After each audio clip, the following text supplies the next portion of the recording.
J'enchaîne tout de suite, j'espère que je ne vais pas me tromper, avec Christian Lévesque. Bien prononcé, merci Christian.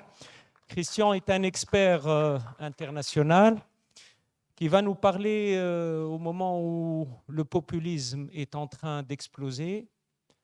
Est-ce qu'on doit se recroqueviller et parler de souveraineté nationale, de souveraineté internationale ou choisir un mixte?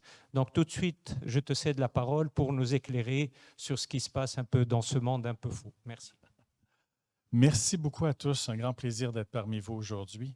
Premièrement, je vais vous parler de l'amour que j'ai de la Tunisie depuis 1996. Ma première société était ici.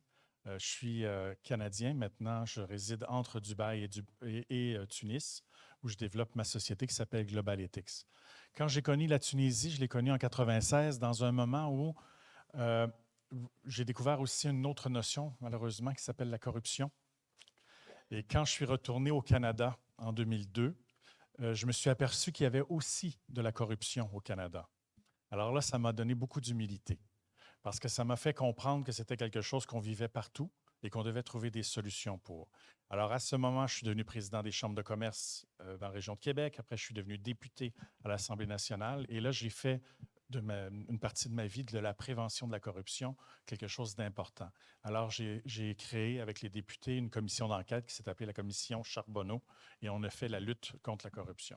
Après, le gouvernement canadien m'a mandaté pour créer des normes internationales, dont la norme ISO 37001 sur la prévention de la corruption. Alors, j'ai présidé les travaux de 2012 à 2016. Après, j'ai présidé la création de la norme ISO 37000 sur la gouvernance. Et après, l'Union européenne m'a mandaté pour créer la norme ESG 1000 sur la responsabilité sociétale des entreprises. Aujourd'hui, je dirige une société qui s'appelle Global Ethics, un peu partout dans différents pays. Et ce qu'on fait, c'est qu'on accompagne des pays et des entreprises face à ces sujets-là. Aujourd'hui, je vais prendre l'amour que j'ai de la Tunisie de toutes les années, puis je vais vous partager ma perception et je vais vous partager peut-être des façons de voir que je souhaite pourrait apporter au discours d'aujourd'hui. Alors, on va regarder un peu la présentation. Je vais aller ici. Quel est le contexte mondial? On en a parlé beaucoup jusqu'à maintenant, hein? Mais je vais aller un petit peu plus loin. Je ne sais pas si je peux... Okay.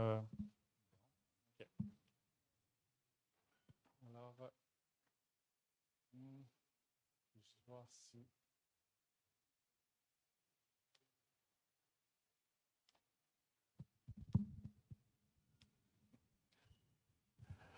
OK. Bon, je vais te laisser cliquer, OK? Je vais te faire le signal, OK? Alors, on a vu la montée du populisme, percée de Trump et des partis d'extrême droite en Europe. Puis là, j'ai perçu quelque chose tantôt. C'est comme si on était en train d'associer que Trump était le mauvais et que tout était juste par rapport aux États-Unis. Le contexte est beaucoup plus large que ça. Le populisme, il a monté aussi beaucoup ailleurs en Europe. On a vu les pays qui se referment. Et dans ce contexte-là, les Américains eux-mêmes se sont dit, pourquoi si tout le monde se referme, nous, on ne se refermerait pas? C'est juste que les autres qui se sont refermés n'ont pas vu venir le coup. Parce qu'ils se sont dit, nous, on va toujours de toute façon recevoir des subventions américaines, on va toujours profiter de leur ouverture, puis nous, pendant ce temps-là, on va se refermer, on va donner des taxes, nous aussi, aux Américains. Puis de toute façon, eux, on va toujours faire affaire avec eux. Alors, pourquoi ici en Tunisie, si je veux importer, il y aurait des taxes, mais qu'ailleurs, il n'y en aurait pas? À un moment donné, les gens se posent des questions. Est-ce qu'on ne devrait pas recréer des équilibres? Alors, je pense que l'ensemble du monde, on ne doit pas voir juste l'aspect négatif d'un Trump dans sa façon de faire, mais plutôt nous regarder, nous, dans ce que nous, on devrait voir pour le futur. Puis peut-être se réaffirmer différemment en pensant que tout est acquis. En tout cas, c'est une perception que j'ai de ce qu'on a pu voir dans les dernières années. C'est qu'on a une tendance à regarder l'autre sans penser à nous, comment est-ce qu'on perçoit ou on fait par rapport à l'autre. Alors, c'est important de regarder les deux côtés. Il y a eu aussi un affaiblissement des puissances traditionnelles. Vous avez vu l'Angleterre avec le Brexit qui a décidé, lui, de sortir de l'environnement européen. Vous avez eu le désengagement des États-Unis aussi qui se disent « Pourquoi moi, je mettrais mon armée au service de tout le monde entier, Puis de l'autre côté, j'ai aucune reconnaissance et j'ai même des pays où j'amène mon armée et tout mon investissement qui, eux, vont se battre contre moi. Alors, ça crée une réflexion qui doit aller dans les deux sens. Renforcement des logiques de repli nationaliste, de national. Puis moi, j'appelle ça le nationalisme. Puis on va parler tantôt peut-être des formes de nationalisme qu'on pourrait apporter, tout en restant dans le nationalisme, qui peuvent donner un beau futur aussi pour la Tunisie. Retour des frontières, essor du protectionnisme, puis des guerres commerciales comme on n'en avait jamais vu. Alors aujourd'hui, c'est plus tant comme on voit en Ukraine, la guerre avec des bombes, mais les guerres commerciales aussi ont un effet sur les pays. Multiplication des tensions régionales. En Afrique, ici, on l'a vu au Mali, dans différents pays qui étaient habitués de participer dans des cellules régionales de collaboration, maintenant qui se retirent et qui prennent d'un côté la Russie ou d'autres comme le Gabon, qui ont changé juste un peu leur approche. Mais aujourd'hui, on n'est plus dans l'union comme on l'avait pensé. Ce n'est pas juste, mais c'était avant que Trump arrive, là, ce que je vous raconte là. Ce n'était pas quelque chose qui était après à cause de Trump. Alors, on va aller sur l'autre point.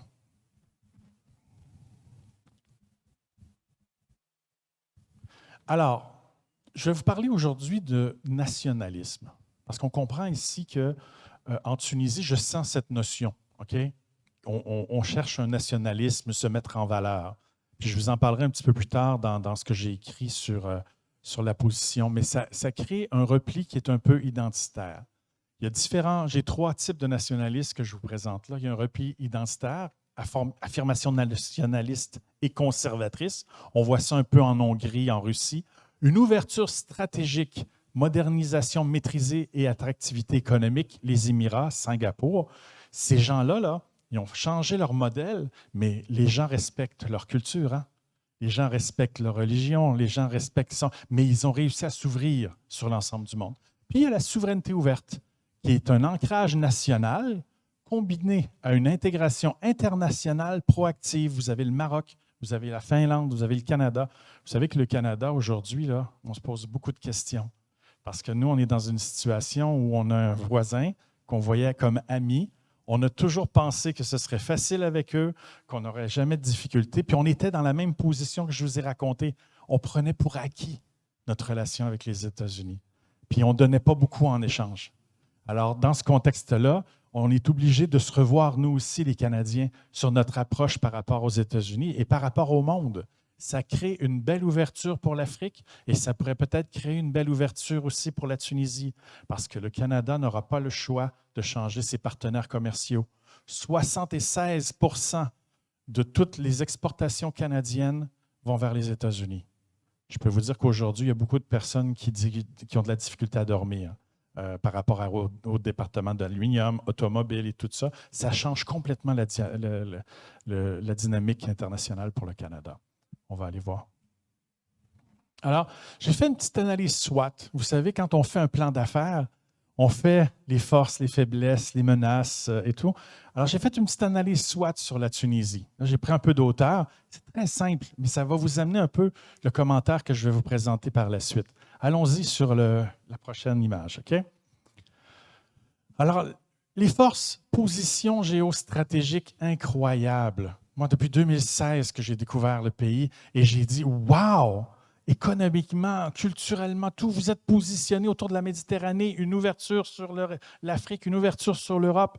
Et en tout cas, j'irais plus loin. J'aurais dit, je souhaitais même un jour un partenariat maghrébien pour devenir vraiment un joueur fort, parce que je me suis dit, tout seul, la Tunisie, peut-être ça va être difficile de devenir ce joueur important, mais j'aurais dit, s'il aurait pu être partenaire avec le Maroc et l'Algérie, puis créer quelque chose, mais ça ne s'est pas encore vraiment concrétisé. Une diaspora qualifiée. J'ai découvert les universités ici, j'ai vu les jeunes, j'ai vu les professeurs, j'ai vu la dynamique.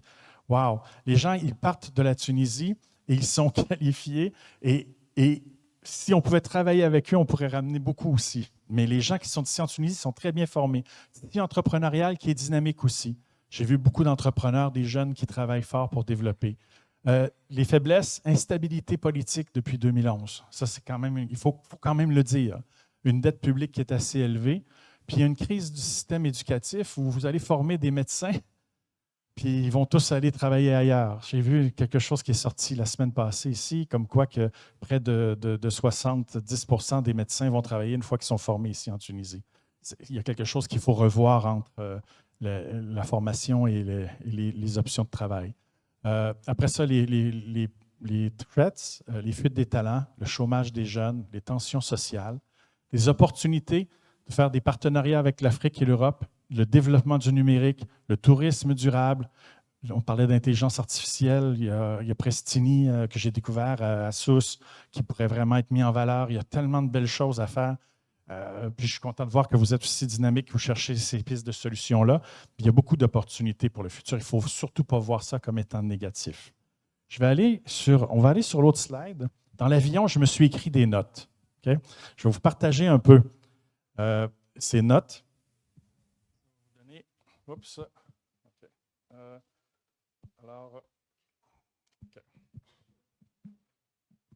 Alors, dans tout ce nouveau contexte international, la souveraineté ne doit plus être perçue comme une fermeture, mais comme une capacité de décision, d'adaptation et d'influence.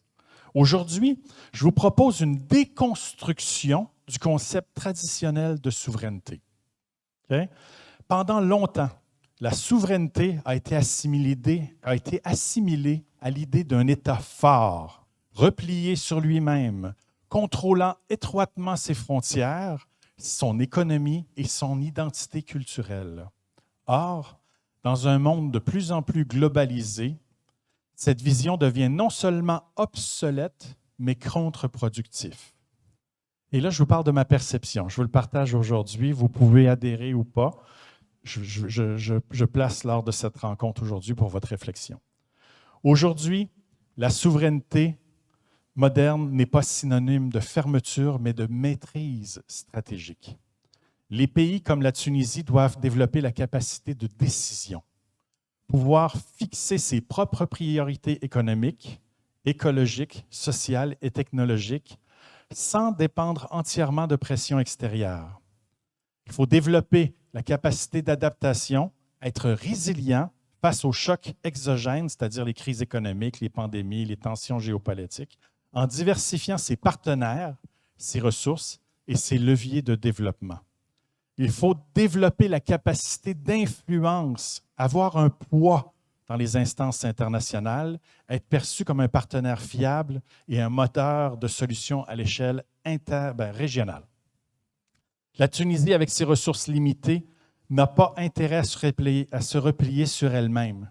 Au contraire, elle doit consolider ses institutions démocratiques pour garantir la légitimité de ses choix souverains.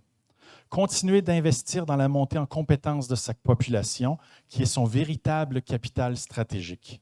Développer une diplomatie économique intelligente pour peser dans les réseaux d'influence régionaux, Union africaine, Ligue arabe, partenariat euro-méditerranéen. Selon moi, le repositionnement stratégique de la Tunisie devra passer par un dialogue renforcé entre l'État, les acteurs économiques, la société civile et les partenaires internationaux. J'ai senti un peu de faiblesse dans les dernières années sur ces sujets-là. Humblement, je ne crois pas que la souveraineté ouverte puisse être décrétée d'en haut, car elle nécessite une vision stratégique partagée entre les institutions publiques, le secteur privé, le monde académique et la société civile. C'est un travail qui doit se faire entre tous les acteurs. Une capacité à co-construire les politiques publiques en misant sur la transparence, l'inclusion et la redevabilité. Une coordination intelligente entre les partenaires internationaux, non pas dans une logique d'assistance, mais de partenariat équitable entre chacun. Puis quand on parle de partenariat équitable, ce n'est pas juste parce que l'on gagne. Il faut que chacun puisse gagner. Notre but n'est pas, parce que je ne sais pas si c'est la façon que Trump le dit, lui il dit qu'il faut toujours gagner. Mais le futur aujourd'hui ne passe pas par juste gagner. Il faut aussi que l'autre partie puisse gagner. Alors, il faut trouver cet équilibre-là dans notre relation aussi. Nous avons plusieurs défis, puis quand je dis nous, parce que mon fils est tunisien, mon épouse est tunisienne, alors pour moi, c'est dans mon cœur profond. Alors, nous avons plusieurs défis en Tunisie. La fragmentation institutionnelle et instabilité politique. Depuis la dernière révolution, le pays a eu beaucoup de difficultés à maintenir une ligne stratégique stable dans le temps. Je ne parle pas juste des 4 dernières années, là, je vous parle depuis 2011. Là. Et ça fait peur aussi. Et ça fait partie des choses qu'on doit trouver une solution. Je vous partage quelques leviers qui pourraient être mobilisés, tels que la mise en place de plateformes de concertation permettant à l'échelle nationale, locale et sur les grands enjeux, la gouvernance, la transition énergétique, la digitalisation, la résilience alimentaire, tout ce qui est les aspects hydriques. Alors, de réimpliquer les gens au sein des discussions, de créer des vraies discussions nationales. Encourager les partenariats publics-privés dans les secteurs clés. Valorisation du système bancaire et des nouvelles opportunités digitales. J'étais dernièrement à une grande conférence sur tous les aspects Bitcoin et nouvelles digitations financières, les fintech. Il y a beaucoup de choses qui se développent au niveau international. Et dans ce contexte-là, la Tunisie devrait prendre part aussi à ce changement. Il y a d'autres pays africains qui sont en train de le faire. Alors, il faut ouvrir notre visualisation par rapport à ces nouveaux enjeux-là. Valorisation de la diplomatie multi-acteurs. Il faut permettre aux acteurs des startups, les universités, les ONG tunisiennes, pour qu'ils puissent participer facilement à toutes les tribunes internationales, pour qu'ils puissent se développer et faire connaître notre tissu social. D'ici 2030, la Tunisie peut devenir un modèle de souveraineté ouverte, un hub régional et un acteur pivot entre les rives de la Méditerranée aussi. Okay? Alors, depuis 1996, où j'ai découvert la Tunisie, je perçois le grand potentiel du pays. Et grâce à sa position géographique stratégique, aux portes de l'Europe, à la croisée des flux africains et méditerranéens. Nous avons une population jeune, connectée, multilingue, un vivier de talent pour les services, la tech et l'économie verte. J'ai découvert une infrastructure universitaire solide et la présence d'un tissu entrepreneurial en croissance. Et par le passé, la Tunisie a su jouer un rôle historique de médiateur dans les conflits régionaux. Elle a su démontrer sa capacité à dialoguer avec plusieurs mondes, le monde maghrébin, arabe, africain, francophone, occidental. J'ai toujours vu l'immense potentiel pour le développement de corridors logistiques et numériques connectant l'Europe, l'Afrique subsaharienne, le Moyen-Orient, et même à travers la francophonie, le développement de partenariats entre le Québec et l'Amérique. J'ai l'impression qu'on oublie la francophonie. Puis on oublie le rôle que la Tunisie peut jouer dans cet aspect important aussi au niveau international. Il y a beaucoup de pays qui se déclarent francophones, mais j'ai l'impression qu'on les oublie un peu dans nos stratégies de développement international. De positionner la Tunisie comme un centre de services à haute valeur ajoutée, les fintech, IA, services partagés, éducation en ligne, etc. De mettre en place une stratégie d'attractivité pour les diasporas. Il faut leur redonner le goût d'ici, leur redonner le goût d'investir, de revenir nous voir, puis de pouvoir développer avec les nouvelles générations.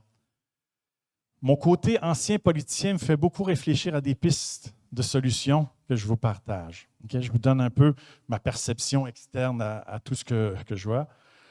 Pourquoi est-ce qu'on ne créerait pas un genre de label, genre Tunisia Open Sovereignty ou Tunisie souveraine ouverte, qui permettrait un positionnement fort pour les initiatives alliant autonomie nationale et ouverture internationale, ainsi que les bonnes pratiques ESG. Il ne faut pas oublier que le monde a évolué aujourd'hui, puis que tous les aspects environnementaux, sociaux et gouvernance sont importants dans toutes nos pratiques. Ce n'est pas juste une question de rentabilité aujourd'hui. Les employés veulent travailler dans des entreprises responsables. Les gens veulent acheter d'entreprises responsables. Alors, il faut aussi mettre à travers toutes ces valeurs-là les meilleures pratiques dans nos stratégies. Okay?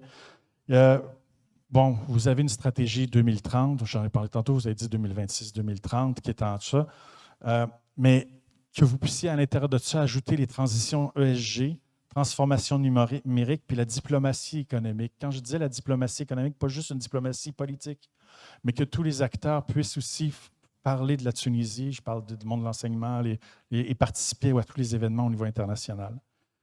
Pourquoi est-ce qu'on ne créerait pas une genre d'académie de la Méditerranée basée en Tunisie, où on pourrait parler de formation, recherche, dialogue interrégional. Pourquoi est-ce que la Tunisie ne prendrait pas un leadership de créer ici un outil de discussion pour son développement et reprendre un leadership, pas laisser tout le temps au Maroc, puis pas laisser à la France, puis pas laisser à tous les autres ce leadership-là, mais de reprendre un rôle dans la grande région qui va leur permettre après de pouvoir parler sur toutes les tribunes internationales. Alors, la Tunisie ne doit pas choisir entre l'ouverture et la souveraineté. D'après moi, elle doit créer cette troisième voie que je vous partage aujourd'hui. C'est une souveraineté ouverte, capable d'exercer sa liberté stratégique, d'assurer son développement, tout en s'insérant avec intelligence dans la dynamique régionale et mondiale. Alors, ce repositionnement suppose une vision de long terme, de courage politique et un pacte de confiance entre toutes les forces de la nation et tous les gens. Alors, ça termine un peu mon point. Je suis vraiment content de participer aujourd'hui. J'espère que c'est une petite contribution. Puis, j'ai hâte de pouvoir entendre la qualité aussi de toutes les personnes et les autres experts qui sont ici avec nous aujourd'hui. Pour le plaisir de continuer les échanges. Merci beaucoup.